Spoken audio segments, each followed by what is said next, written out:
Hello friends, ಇವತ್ತಿನ ವಿಡಿಯೋದಲ್ಲಿ Karnataka state reserve police ಇಲಾಖೆಯಲ್ಲಿ 2314 ಸ್ಪೆಷಲ್ ರಿಸರ್ವ್ ಪೊಲೀಸ್ ಕಾನ್ಸ್ಟೇಬಲ್ ಹುದ್ದೆಗಳಿಗೆ ಭರ್ತಿಗೆ ಅರ್ಜಿ ಆಹ್ವಾನಿಸಲಾಗಿದೆ. ಇದರಲ್ಲಿ ಸೆಕೆಂಡ್ PUC ಪಾಸ್ ಆದವರಿಗೆ ವಯಸ್ಸು 18 ರಿಂದ 33 ವಯಸ್ಸಿನ ಒಳಗೆ ಅಭ್ಯರ್ಥಿಗಳು ಅರ್ಜಿಯನ್ನು ಸಲ್ಲಿಸಬಹುದು. SC ST ಅಥವಾ OBC ಅಭ್ಯರ್ಥಿಗಳಿಗೆ 3 ವರ್ಷ ಹಾಗೂ ಕರ್ನಾಟಕ ಅರಣ್ಯ ಪ್ರದೇಶಗಳಲ್ಲಿ ವಾಸಿಸುತ್ತಿರುವ ಬುಡಕಟ್ಟು ಜನಾಂಗದ ಅಭ್ಯರ್ಥಿಗಳಿಗೆ 5 ವರ್ಷ ವಯೋಮಿತಿ ಸಡಿಲಿಕೆ ಇದೆ. ಇದು ಸಂಬಳ ಬಂದ್ಬಿಟ್ಟು 35,500 ರಿಂದ 76,100 ರೂಪಾಯಿವರೆಗೆ ಇರುತ್ತದೆ ಪ್ರತಿ ತಿಂಗಳಿಗೆ.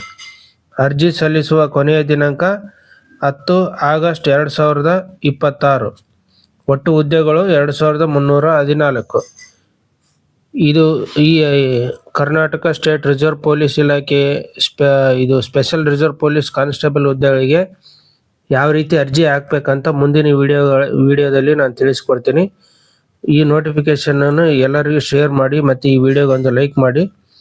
ನಿಮಗೆ ಗೌರ್ಮೆಂಟ್ಗೆ ರಿಲೇಟೆಡ್ ವಿಡಿಯೋಸ್ ಬೇಕಂದ್ರೆ ಸಪ್ರೇಟ್ ಆಗಿ ಪ್ಲೇ ಲಿಸ್ಟ್ ರೆಡಿ ಮಾಡಿದ್ದೀನಿ. ಅದರಲ್ಲಿ ಗೌರ್ಮೆಂಟ್ ರಿಲೇಟೆಡ್ ವಿಡಿಯೋಸ್ ಅಂತ ಇರುತ್ತೆ. ಅದರಲ್ಲಿ ಹೋಗಿ ನೀವು ಗೌರ್ಮೆಂಟಿಗೆ ಸಂಬಂಧಪಟ್ಟ ಎಲ್ಲ ಪ್ರತಿಯೊಂದು ವಿಡಿಯೋಸನ್ನು ನೀವು ನೋಡ್ಬೋದು. ಅದಕ್ಕೂ ಮುಂಚೆ ನಮ್ಮ ಚಾನೆಲ್ ಸಬ್ಸ್ಕ್ರೈಬ್ ಮಾಡಿ ಹಾಗೂ ಪಕ್ಕದಲ್ಲಿರ್ತಕ್ಕಂಥ ಬೆಲ್ ಐಕನ್ನ ಕ್ಲಿಕ್ ಮಾಡಿ ಮತ್ತು ಆಲ್ ಮೇಲೆ ಕ್ಲಿಕ್ ಮಾಡಿ.